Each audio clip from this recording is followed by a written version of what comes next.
AC/DC далеко не единственные австралийские музыканты, добившиеся успеха за пределами своей страны. Тем не менее, именно AC/DC в 70-е годы проложили путь всем остальным. Да и успех этой группы, по правде говоря, находится на каком-то принципиально ином уровне. Их ненавидят, запрещают, критикуют и в то же время обожают и воспевают. Кстати, запрещены они были всего в двух странах – в СССР и в Ватикане. Такое неравнодушие, с одной стороны клириков, а с другой, наоборот, атеистов-партократов, лишний раз доказывает, что мы имеем дело с подлинным искусством.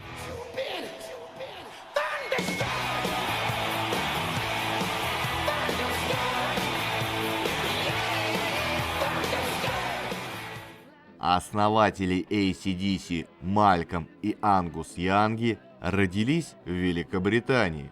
В Австралию они переехали еще детьми, когда в 1963 году большое семейство Янг отправилось на другой конец света в поисках лучшей жизни. Однако первым прославился Джордж Янг, старший брат Малькольма и Ангуса. Джордж стал знаменитостью в австралийской группе The Easy Beats.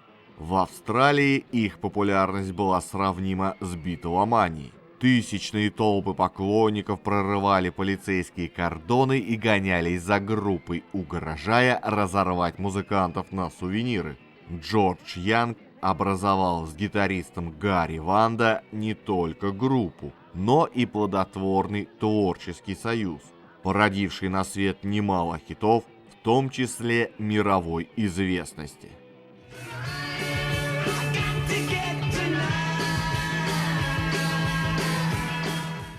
Успех Джорджа вдохновил младших братьев тоже взять в руки гитары. Название придумала Маргарет Янг, сестра музыкантов. Увлеченная рукоделием, девушка однажды увидела надпись AC/DC на своей швейной машинке. Надпись означает «переменный ток, постоянный ток». А к началу 70-х годов тандем Янг и Ванда, помимо песнетворчества, занялся продюсированием. В начале 70-х они жили и работали в Великобритании, но, не добившись какого-то успеха, вернулись в Австралию, где стали работать штатными продюсерами в компании грамзаписи Albert Productions. Как раз в это время младшие братья образовали свою группу, и Ванда и Янг стали продюсировать их с самого начала.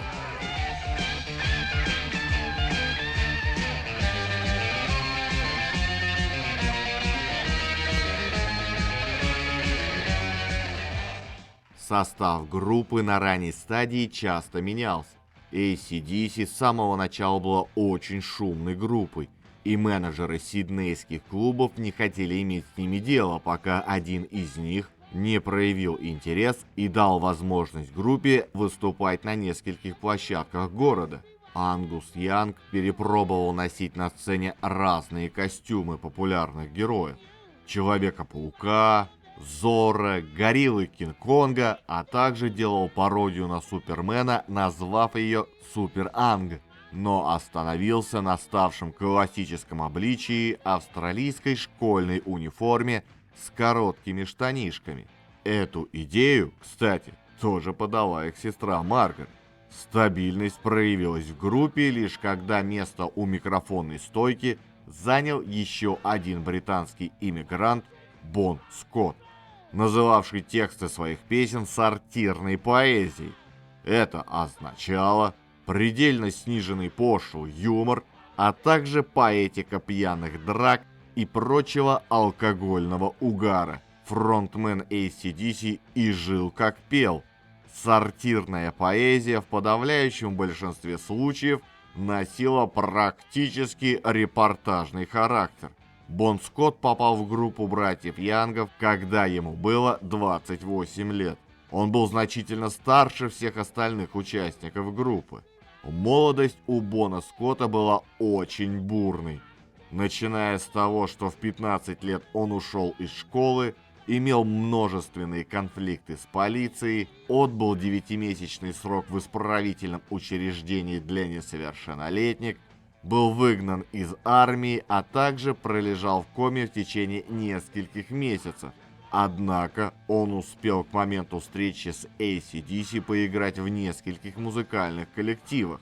Друг Бона Уинс Лавгроув, у которого было свое агентство по менеджменту и концертной деятельности, дал ему в это время нетрудную работу по расклейке афиш и покраске офиса. Как раз в этот момент AC/DC стали подыскивать себе нового вокалиста. В Сиднее была одна молодая забавная группеха под названием AC/DC, вспоминает Винс. Перед очередным приездом AC/DC в Аделаиду мне позвонил Джордж Янг и сказал, что группа ищет себе нового певца. Я тут же сказал ему, что лучше Бона они никого не найдут.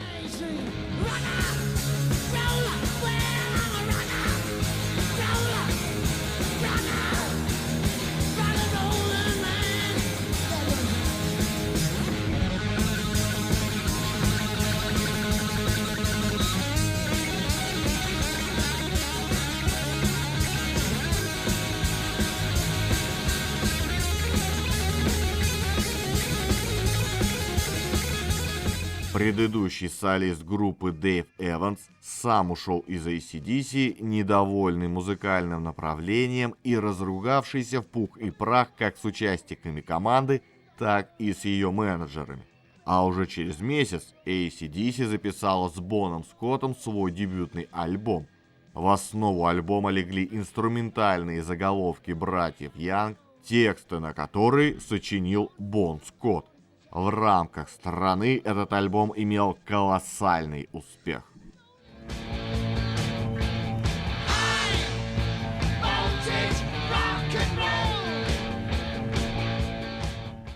Вдогонку был записан второй альбом под названием TNT, что означает сокращение от тринитротолуола, взрывчатое вещество, проще называемое тротил. Когда и TNT достиг вершины австралийского хит-парада, группой заинтересовалась международная фирма грамзаписи Atlantic Records и подписала с AC/DC контракт. TNT группа стабилизировала свой состав. Ангус Янг стал играть строго на лидер-гитаре, Мальком Янг строго на ритм-гитаре, и на протяжении всего альбома играл один басист Марк Эванс и один ударник Фил Рад. AC/DC также устаканились на TNT в музыкальном плане, остановившись на удачной для себя формуле, жестком рок-н-ролле, основанном на ритм-блюзе.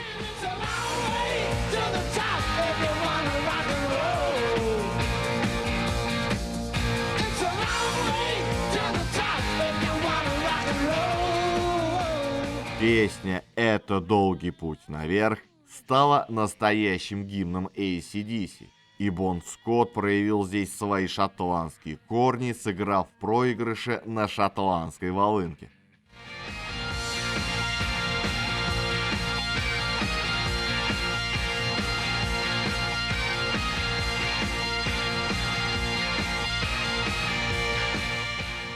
Третий альбом можно в какой-то мере назвать концептуальным, хотя это понятие вряд ли можно применить к AC/DC, но альбом действительно развивается по одной теме, начиная с названия, в концепцию которого был положен австралийский мультик «Бинни и Сесил» со злодеем по прозвищу «Нечестный Джон», девиз которого был как раз «Выполняем грязные дела дешево, практически за даром. Праздники и выходные особые расценки».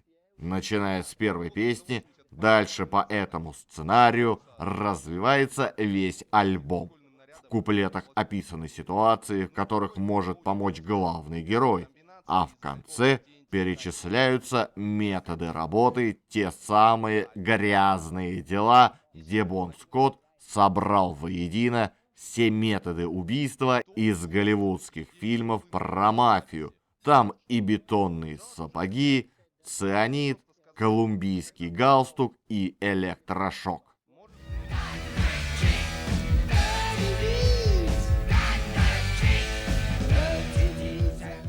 А если вам нравится ролик, не забудьте подписаться и поставить лайк. Если хотите послушать музыку, заходите в мою группу ВКонтакте. Там я собираю все треки из роликов. А в своем телеграм-канале я делюсь впечатлениями при их создании. Все ролики я делаю самостоятельно в свободное время после работы на чистом энтузиазме.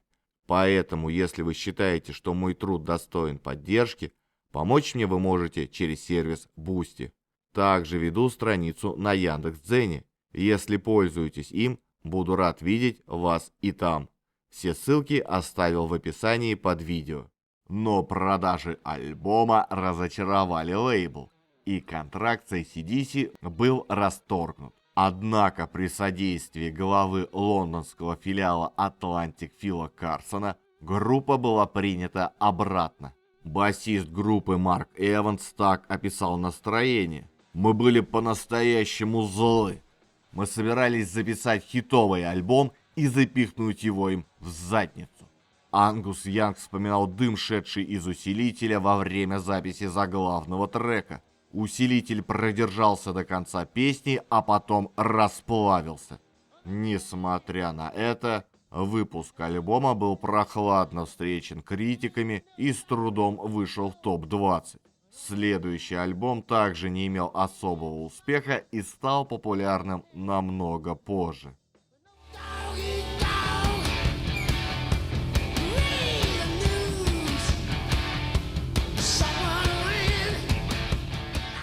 Но в 1979-м вышел Highway to Hell, который вознес AC/DC на самую вершину топ-чарты мировой рок-музыки. Журнал Rolling Stone внес альбом в список 500 величайших альбомов всех времен. Данное издание было продано в США тиражом 7 миллионов экземпляров. Это был первый альбом группы, спродюсированный не Гарри Вандой и Джорджем Янгом. Их заменил Роберт Джон Ланг. С тех пор заглавная песня стала визитной карточкой группы.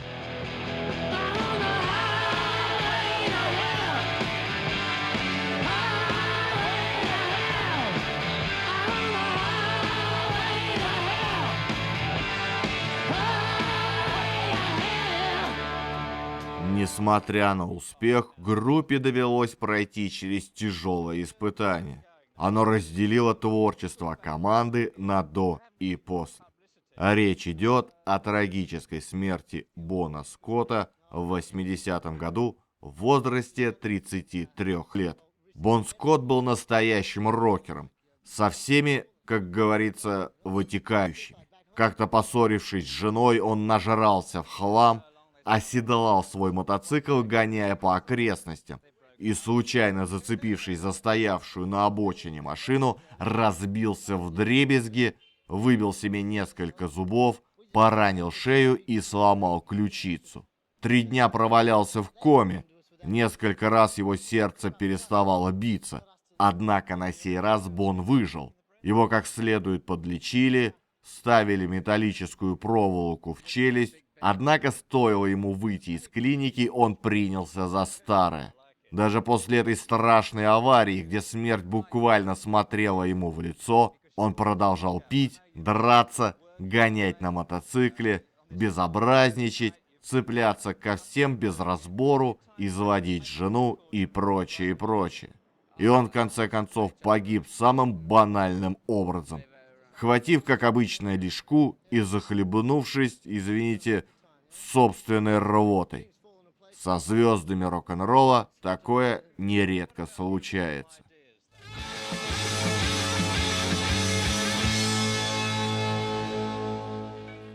AC/DC всерьез задумывались о прекращении деятельности, но позже решили, что Бон Скотт не хотел бы такого развития событий.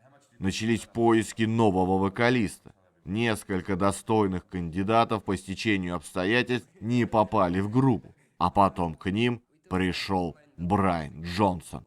Новый вокалист был родом из Англии. Как и Бон Скотт, Брайан Джонсон бросил школу в 15 лет, но не потому, что не хотел учиться. Он отправился получать профессию токаря. Он пел в церковном хоре, отслужил 2 года в армии, создал собственную группу Джорди, которая имела достаточно большую популярность в свое время. Что самое интересное, рассказал о Брайане Джонсоне участникам группы никто иной, как сам Бон Скотт.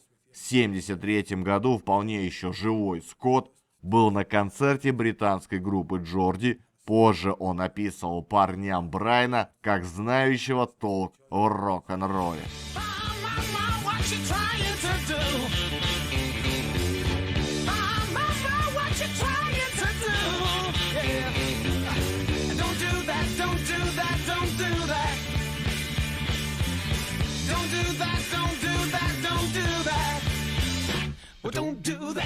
За прошедшие годы звезда группы Джорди погасла так же быстро, как в свое время и разгорелась. В 80-м Брайан Джонсон уже забыл о музыке и работал установщиком лобовых стекол для автомобилей. Как вдруг ему позвонили и пригласили в Лондон на прослушивание в AC/DC. Он полностью покорил братьев Янг и был официально принят в группу. А уже через неделю после этого он получил билет на Багамы. Ведь именно там должен был записываться новый альбом. Было решено посвятить альбом погибшему фронтмену, поэтому название было предложено соответствующее – «Назад в траур». При этом название появилось первым, до написания песни. Обложка, конечно же, тоже должна была быть черной. Однако AC/DC вовсе не хотели, чтобы альбом получился траурным. Нужна была заглавная песня, которая отражала бы сущность их павшего друга. Баллада тут точно не подходила. Поэтому Брайану Джонсону выпало написать лирику, которая была бы зажигательной, прославляла бы Скотта, при этом не была болезненной или буквальной. В общем, группе понравилось. Скотт представал в песне перед глазами как живой.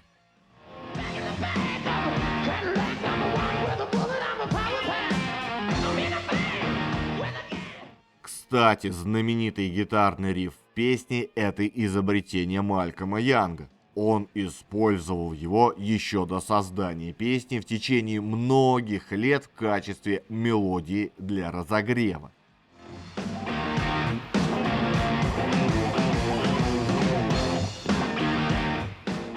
Следующий релиз тоже хорошо продавался. Название заглавной песни передано из латинской фразы, которую произносили гладиаторы перед боем. «Идущие на смерть приветствуют тебя». У них же получилось «Идущие играть рок приветствуют тебя».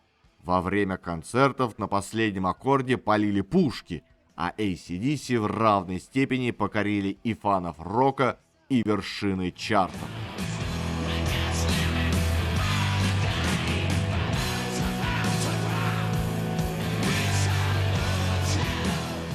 В 1981-м AC/DC уже выступают хедлайнерами на фестивале «Монстры рока» в Донингтоне в Англии. И здесь их слушают 65 тысяч человек.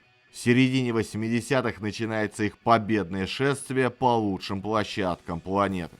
Скажем, уже в 85-м на фестивале «Rock in Rio» они выступают перед 300-тысячной толпой. Однако в этом же году происходит страшный скандал, где триггером послужило признание серийного убийцы некого Рамиреса, в квартире которого найдена кепка с логотипом AC/DC, что на преступление его вдохновила музыка группы. Пресса мгновенно цепляется за это идиотское признание, обвиняя музыкантов во всех смертных грехах. А власти Спрингфилда и Далласа запрещают группе давать концерты в этих городах. А, к примеру, в 1989-м в Панаме американский десант пытался взять генерала Норьегу, местного диктатора, и по совместительству, как водится, наркобарона, укрывавшегося в посольстве Ватикана, откуда его требовалось выкурить. Так вот, Норега сдался после того, как его двое суток, не переставая, мучили музыкой AC/DC. Брайан Джонсон тогда съязвил, что теперь их точно не пустят в Ватикан. И как в воду глядел, AC/DC действительно запретили именно в Ватикане.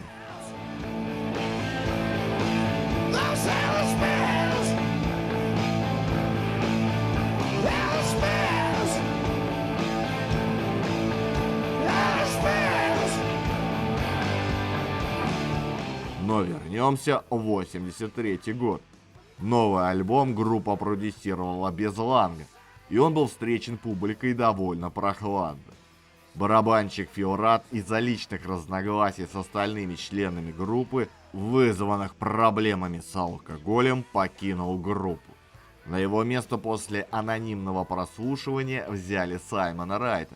В 1985 году в новом составе группа записала альбом, продававшийся еще хуже предшественника.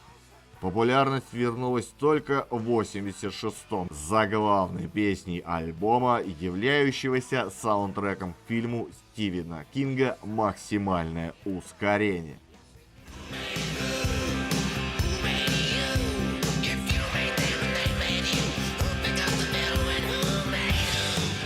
Альбом 1988 года группа выпустила вместе с первоначальным составом продюсеров Гарри Вандой и Джорджем Янгом. Этот альбом продавался лучше, чем предыдущий, и попал в британский топ-20. А в 90-м выходит еще один шедевр – альбом «Острие бритвы». Он становится не просто мультиплатиновым, но, как говорится, превращается в неувядаемую классику. Композиции «Сраженный громом» и «Деньги говорят» до сих пор звучат на многих рок-радиостанциях.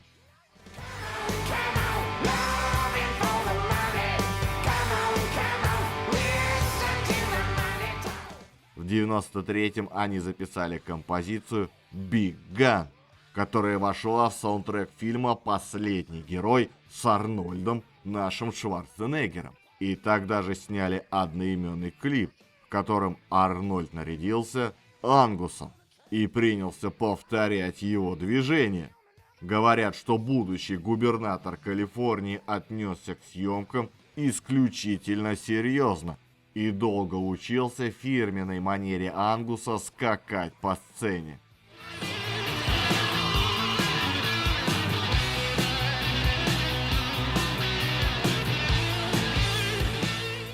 Казалось, все складывалось как нельзя лучше. Выходят еще несколько альбомов, но в 2014 году группу покидает ее основатель Мальком. Сопротивляясь, насколько это возможно, надвигающейся деменции, в 2017 году он все же умирает в 64 года. Еще совсем не старым. Место Малькома займет его племянник Стивен Янг. Именно он играет партии ритм-гитары в новом альбоме. Название условно можно перевести как «рок» или «смерть».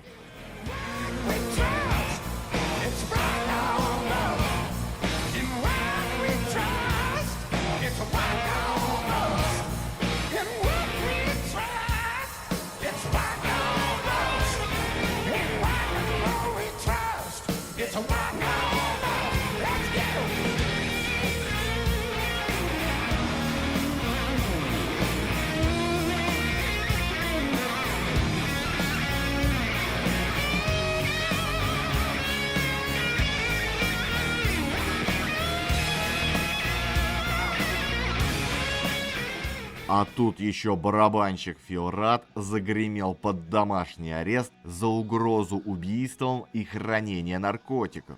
Но на этом несчастья не закончились.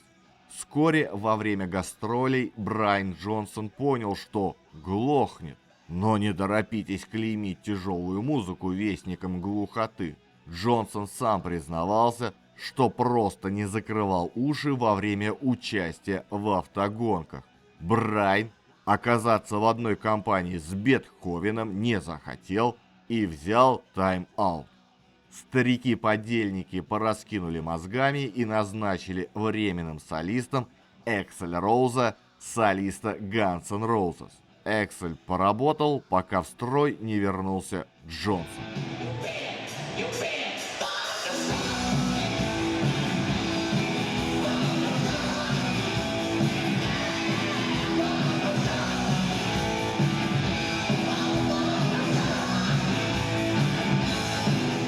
И они вновь взялись за старое, в который раз удивив весь мир.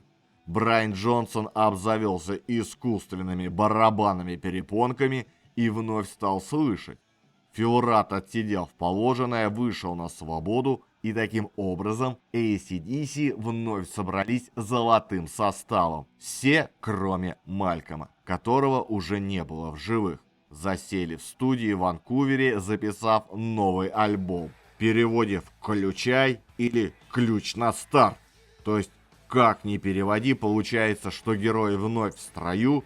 Поехали, стартуем, мотор!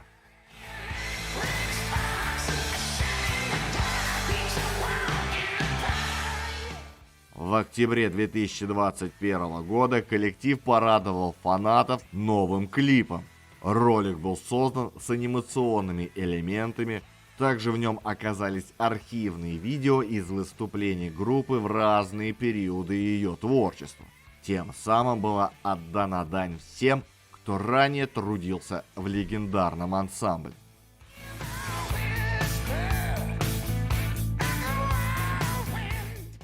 Истинные поклонники наслаждались возобновлением студийной деятельности коллектива и с большой радостью восприняли новость о возвращении кумиров на сцену.